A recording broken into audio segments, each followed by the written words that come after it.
इंदु सद्वंदियाणं तिहुमणिद मधुरविशदवक्काणं अंतातीत गुणाणं नमो जिणाणं जितभवाणं। हम सभी पंचस्तिकाय संग्रह का स्वाध्याय कर रहे हैं और स्वाध्याय करते हुए हम गाथा नंबर 23 पर आ गए हैं। गाथा नंबर 22 में बताया था कि काल जो है वो अस्तिकाय क्यों नहीं है, क्योंकि वो बहुप्रदेशी नहीं है, वो एक ही प्रदेशी है। व्यक्ति रूप से भी एक प्रदेशी है और शक्ति रूप से भी एक प्रदेशी है, यानी उसमें बहुप्रदेशी होने की क्षमता नहीं है पुद्गल के परमाणु की भांति। अब यहाँ पर 23, 24, 25, 26 में जैसे मैंने पिछले वीडियो में बताया भी था कि काल द्रव्य का वर्णन किया गया है। गाथा 23 का हम पाठ करते हैं। सब भाव सभावाणम जीवाणम तह य पुग्लाणम च परियठण संभूतो कालो नियमेण पणतो। अन्व्यार्थ ज्यों का त्यों पढ़ेंगे।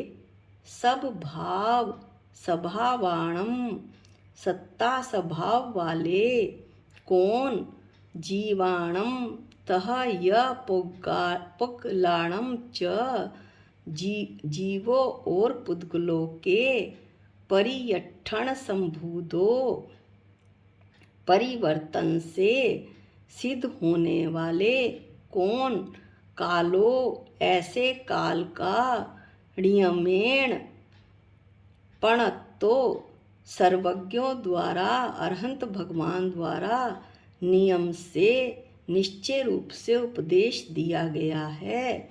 अन्व्यार्थ में आचार्य कुंद स्वामी कहते हैं कि जो सत्ता स्वभाव वाले हैं, अस्तित्व वाले हैं, उत्पाद व ध्रुव्य वाले हैं, वो ऐसे जीव और पुद्गलों का जो परिणमन होता है, परिवर्तन होता है, उस परिवर्तन से काल द्रव्य सिद्ध होता है, ऐसा उन्होंने उपदेश दिया है। अब ये 4 लाइनों का अन्व्यार्थ है। 4 लाइनों में बहुत सारी बातें छिपी हुई हैं जो अमृतचंद आचार्य ने टीका के माध्यम से बतलाई हैं। टीका पाठ करते हुए ही इन बातों का खुलासा होगा। मैंने बतलाया था कि अन्व्यार्थ छोटा सा होता है, लेकिन उसमें कई बातें छिपी हुई होती हैं जिन्हें टीकाकार अपनी टीका करते हुए उन सभी बातों को बताते हैं। अमृतचंद आचार्य टीका में कहते हैं, हम टीका पाठ पढ़ते हैं। काल अस्तिकाय रूप से अनुक्त कथन नहीं किया गया होने पर भी उसे अर्थपना पदार्थपना सिद्ध होता है, ऐसा यहाँ दर्शाया है। इस गाथा में क्या बताना चाहते हैं आचार्य? इस गाथा में आचार्य ये बतलाना चाहते हैं कि यद्यपि काल अस्ति प्लस काय, काल का अस्तित्व तो है, लेकिन वो काय बहुप्रदेशी नहीं है, इसलिए 5 अस्तिकाय में काल को नहीं लिया। उसके बावजूद भी उसका अर्थपना, पदार्थपना, द्रव्यपना, अस्तित्वपना, उत्पाद व ध्रुव्यपना सिद्ध होता है, ऐसा यहाँ दर्शाया गया है। इस गाथा में बतलाया गया है कि 6 द्रव्य में काल को भी क्यों लिया गया है। ये बात इस गाथा में बहुत स्पष्ट तरीके से बताई गई है। बहुत ही सुंदर गाथा है और गाथा को पढ़ते हुए भी मन आत्मा आनंद से भर जाती है। इतने ऐसे ग्रंथ क्यों पढ़ते हो, शास्त्रों को क्यों पढ़ते हो? लोगों को समझ नहीं आता तो कई लोगों का क्वेश्चन होता है, हम शास्त्र नहीं पढ़ते लेकिन और कुछ ना कुछ तो करते हैं। यदि शास्त्र नहीं पढ़ते तो राग देश का पोषण करने वाले और कहानी, और आजकल तो पूरा मोबाइल ही भरा हुआ है राग देश के पोषण से, फेसबुक, व्हाट्सएप, इंस्टाग्राम कुछ भी आप खोलिए, वहाँ पर राग देश का पोषण ही हो रहा है। तो हम अशुभ भाव से शुभ भाव में तो जा सकते हैं, शुभ भावों को तो कर सकते हैं। कम ऐसे इन शास्त्रों को पढ़ने से और भी लाभ होगा। मैं आगे अभी बताऊंगी गाथा के अंत में, लेकिन कम से कम राग देश का पोषण तो रुकेगा। राग देश कषायों की मंदता तो होगी। जितने समय हम शास्त्र पढ़ते हैं हमारा ध्यान राग देश में नहीं जाता, बल्कि उसमें लिखे हुए शब्दों में और उनके अर्थों में हमारा ध्यान लगता है। यही शास्त्र पढ़ने का लाभ है। और भी क्या लाभ है? मैं एक जीव हूँ, चेतन भगवान आत्मा हूँ। मुझे कैसे लाभ होता है इसके बारे में हम गाथा के अंत में चर्चा करेंगे। अभी जो बात सिद्ध करनी है पहले वो सिद्ध करेंगे कि काल द्रव्य पने से कैसे सिद्ध होता है, 6 द्रव्यों में काल को कैसे जोड़ा। तो आचार्य बताते हैं, गाथा टीका का पाठ करते हैं। इस जगत में वास्तव में जीवों को और पुद्गलों को सत्ता स्वभाव के कारण प्रतिक्षण उत्पाद व द्रव्य की एक वृत्ति रूप परिणाम वर्तता है। बड़ी कठिन भाषा है, कुछ भी समझ नहीं आया। हम धीरे धीरे समझने की कोशिश करते हैं।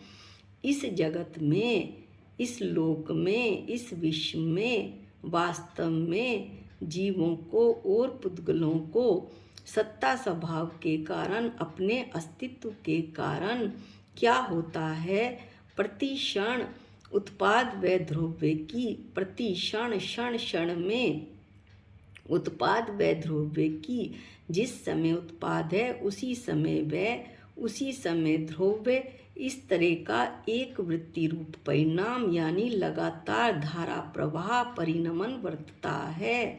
अब हम इसे उदाहरण के तौर पे देखते हैं।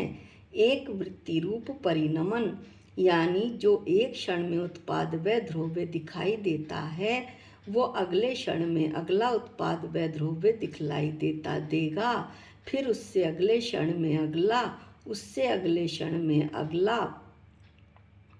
जैसे आम है और ये भी साथ साथ बताया कि उत्पाद व द्रव्य एक साथ होते हैं।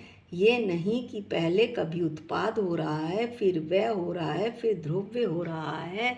नहीं, इसे दृष्टांत की सहायता से समझते हैं। कच्चा आम है, उसकी कच्ची अवस्था का वह हुआ, पक्की अवस्था का उत्पाद हुआ और आमपना ज्यों का त्यों बना रहा। आमपना यानी ध्रुव्य।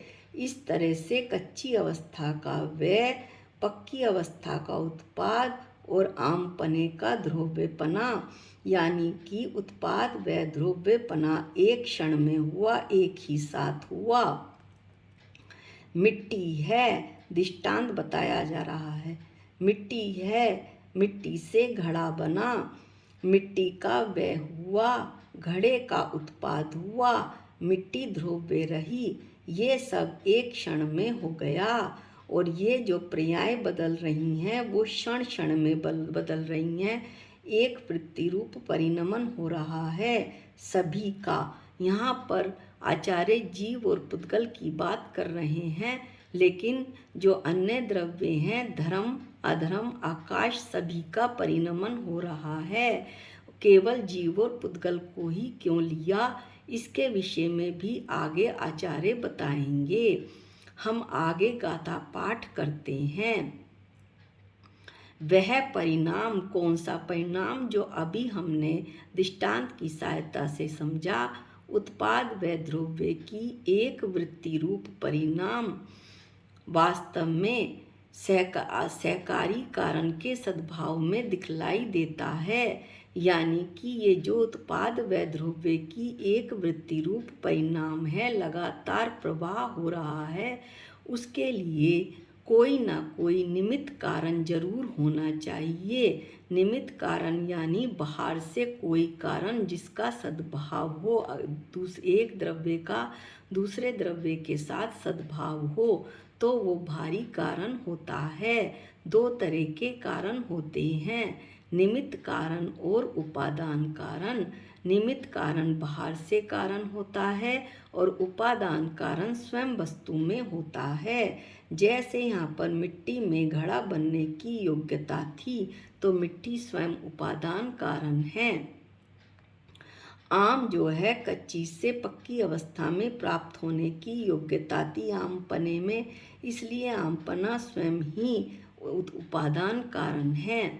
तो यहाँ पर जो निमित्त कारण है वो कौन है, इसका नाम अभी आचार्य ने नहीं खोला है। अभी वो दृष्टांत की सहायता से समझाएंगे, फिर बताएंगे कि यह जो परिणाम हो रहा है उत्पाद व द्रव्य की एक वृत्ति रूप परिणाम, वो किसी सहकारी कारण यानी निमित्त कारण के सद्भाव में हो रहा है।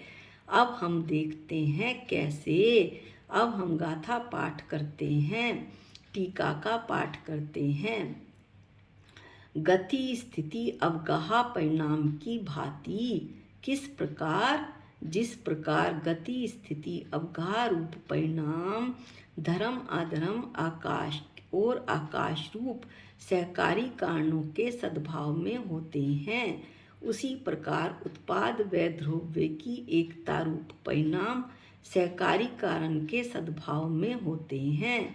यह जो सहकारी कारण है सो काल है। अब आचार्य ने उस सहकारी कारण का नाम बताया कि वो काल है। काल को कहने से हमें निश्चय काल ही लेना चाहिए, इसके बारे में भी आगे वर्णन होगा। काल कैसे, निश्चय काल और व्यवहार काल क्या क्या होते हैं, इसी गाथा में आगे बताया जाएगा। अभी हम इन लाइनों का, इन पंक्तियों का खुलासा करते हैं जो कि हमें नहीं समझ में आई होंगी। आचार्य कहते हैं कि गति स्थिति और अवगाह रूप कार्य, ये कैसा कार्य होता है। जीव और पुद्गलों की गति में धर्म द्रव्य निमित्त होता है और स्थिति में आधर्म द्रव्य निमित्त होता है, और अवगाह यानी स्थान देने में आकाश द्रव्य निमित्त होता है। तो आचार्य कहते हैं कि गति स्थिति और अवगाह रूप जो कार्य है वो बिना धर्म अधर्म और आकाश के बिना नहीं होते, यानी कारण होगा। पहले भी बताया था कि बिना कारण के कोई भी कार्य संभव नहीं है। कारण होगा तो कार्य स्वतः ही होगा। तो आचार्य कहते हैं कि वैसे ही उत्पाद व ध्रुव्य की जो एकता रूप परिणमन कार्य हो रहा है जीव और पुद्गलों में, वो काल के बिना नहीं हो सकता। ऐसे काल द्रव्य का परिचय निश्चय काल का परिचय उन्होंने दिया और काल द्रव्य की साथ साथ सिद्धि भी करते जा रहे हैं। आगे टीका पाठ करते हैं। जीव पुद्गल के परिणाम की अन्यथा अनुपपत्ति द्वारा ज्ञात होता है, इसलिए निश्चय काल अस्तिकाय रूप से अनुक्त होने पर भी द्रव्य रूप से विद्यमान है, ऐसा निश्चित होता है। ये भी कुछ समझ नहीं आया। जीव पुद्गल के परिणाम तो समझ में आ गए, ऊपर पढ़े हैं। जीव पुद्गल का परिणाम यानी परिणमन, उत्पाद व द्रव्य रूप। अन्यथा अनुपत्ति क्या हुई। अन्यथा अनुपत्ति यानी जीव पुद्गल आदि के परिणाम में कोई निमित्त ना हो तो उनका परिणमन हो ही नहीं हो सकता, उनका परिणाम हो ही नहीं सकता। अब भी बात समझ नहीं आई। अब हम दृष्टांत की सहायता से समझते हैं। अन्यथा अनुपत्ति, इन शास्त्रों को पढ़ने में दृष्टांत बहुत ही सहायक होते हैं। दृष्टांत की सहायता से दाष्टान्त, जिसे सिद्धांत भी कहते हैं, जैन धर्म के बड़े बड़े सिद्धांत आसानी से समझ में आ जाते हैं। अन्यथा अनुपत्ति दृष्टांत धुएं के साथ अग्नि की अन्यथा अनुपत्ति है, ये हम जानते हैं। यानी कि धुआं अग्नि के बिना हो ही नहीं सकता। अन्यथा किसी भी तरह से अग्नि के बिना धुआं नहीं हो सकता है, नहीं पाया जा सकता। ऐसे ही जीव और पुद्गल का परिणाम या परिणमन बिना काल द्रव्य के हो ही नहीं सकता। यह जो काल द्रव्य है यही निश्चय काल है। और भी दृष्टांत है, यदि मनुष्य का बच्चा है तो अवश्य उसकी माँ होगी। बच्चे के साथ माँ की अन्यथा अनुपत्ति है, यानी बच्चा माँ के बिना नहीं हो सकता, माँ के बिना बच्चा हो ही नहीं सकता। इस तरह से दृष्टांत की सहायता से हम ये कठिन शब्द अन्यथा अनुपत्ति समझ पाते हैं। अब हम ये बतलाएंगे कि आचार्य ने केवल दो द्रव्य जीव और पुद्गल की बात ही क्यों उठाई। अन्वयार्थ में बहुत सारी बातें छिपी रहती हैं जिन्हें हमें ढूंढना होता है। टीका में पढ़कर उन बातों को समझना पड़ता है। यद्यपि काल द्रव्य जीव पुद्गल के परिणाम के अतिरिक्त और किस किस के परिणाम के निमित्त भूत है, धर्म अधर्म आकाश आदि के परिणाम के भी निमित्त कारण है। कौन? काल द्रव्य। फिर भी जीव पुद्गल के परिणाम स्पष्ट ख्याल में आते हैं। ये बात तो हमें भी समझ में आती है। पुद्गल में क्या परिवर्तन होता है। नया मकान पुराना हो गया, पेंट अभी करवाया था, बारिश हुई, 2-3 साल में ही वो बिल्कुल खराब लगने लगा। ऐसा उसका परिणमन हो रहा है। कोई कपड़ा रखा है, कपड़ा धीरे धीरे मैला हो रहा है, पीलापन सफ़ेद से पीला हो रहा है, उसका परिणाम समझ में आता है। पुद्गल के परिणाम के साथ यदि हम थोड़ा सा भी ध्यान लगाएं तो हमें अपने जीव का परिणमन भी साफ साफ समझ में आता है। रागी देशी मोही क्रोधी से अब मेरी कषाएं मंद हो रही हैं। मैं अब शांत स्वभावी हो रहा हूँ। शास्त्रों को पढ़ने से पता चलता है कि मैं कौन हूँ। मेरा अहंकार खत्म हो रहा है।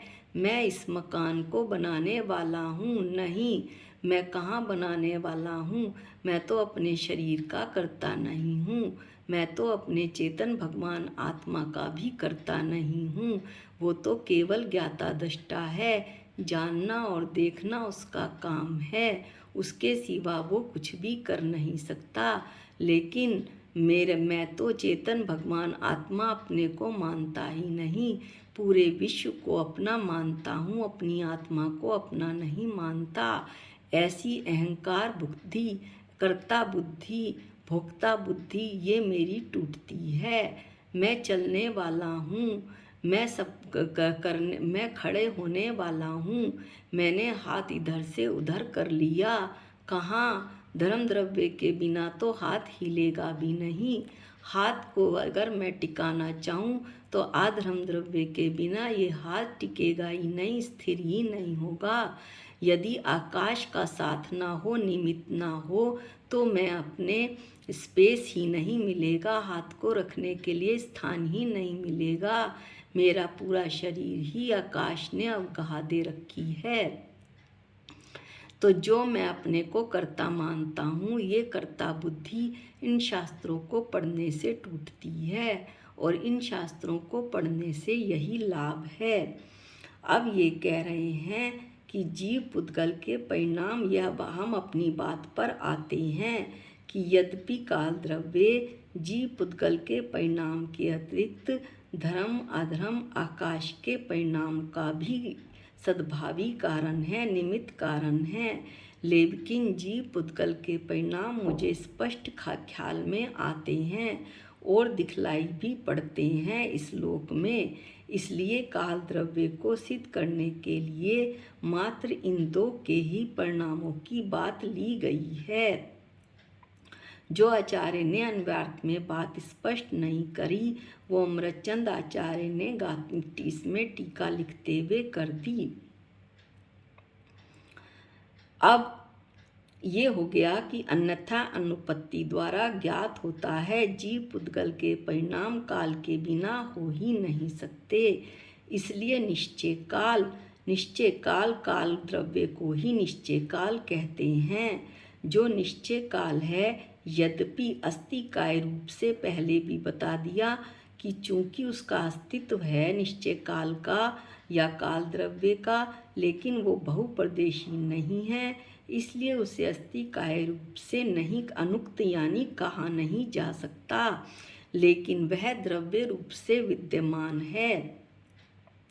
द्रव्य रूप से यानी 6 द्रव्यों में उसका अस्तित्व आता है, वो अस्तित्व वाला है, उत्पाद व द्रव्य वाला है, ऐसा निश्चित होता है।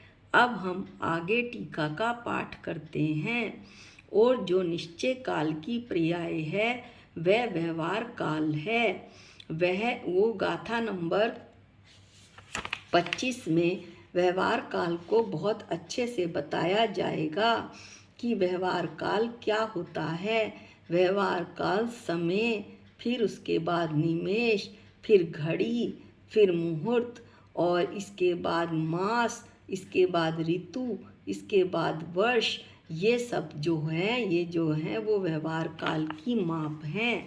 इन्हें साधारण तरीके से जो नए पढ़ रहे हैं वो इस तरह से समझ सकते हैं कि सेकंड, मिनट, घंटा जिनके द्वारा यहाँ इस लोक में समय को मापा जाता है वही व्यवहार काल है। व्यवहार काल से ही समय को नापा जाता है। तो ये कहते हैं कि जो निश्चय काल की पर्याय है वो व्यवहार काल है। इसको हम बहुत अच्छी तरह से अभी गाथा 25 में पढ़ने वाले हैं। यह किसके परिणाम से जाना जाता है? जीव और पुद्गलों के परिणाम से इसको नापा जाता है। कैसे? मैं पहले बच्चा था, फिर मैं बड़ा हुआ, फिर जवान हुआ, अब मैं बुढ़ा हो रहा हूँ। इस तरह से मेरा परिणमन हो रहा है। ये परिणमन किसके द्वारा जाना जा रहा है? व्यवहार काल के कारण। और व्यवहार काल किसकी पर्याय है? निश्चय काल।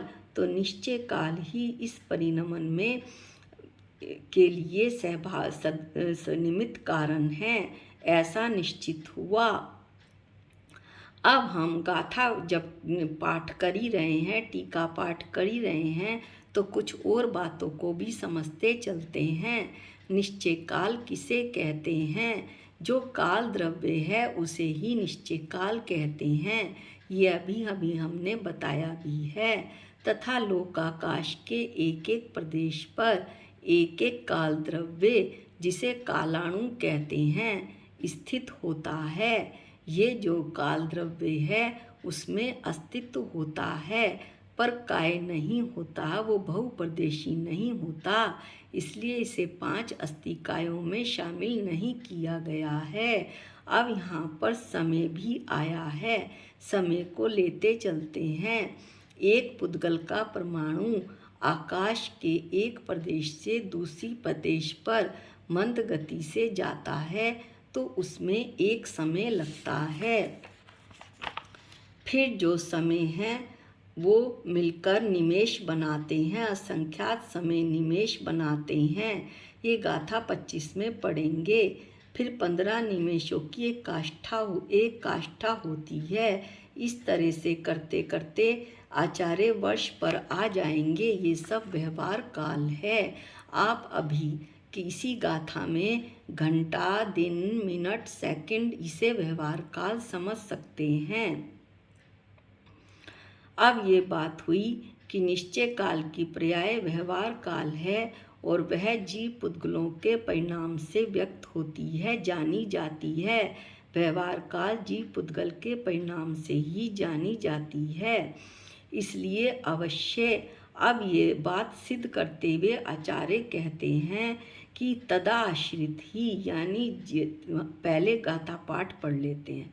इसलिए अवश्य तदा आश्रित ही जीव तथा पुद्गल के परिणाम के आश्रित ही काल द्रव्य गिना जाता है, यानी कि व्यवहार काल को गिना जाता है सेकंड, मिनट, घंटे, दिन इत्यादि में।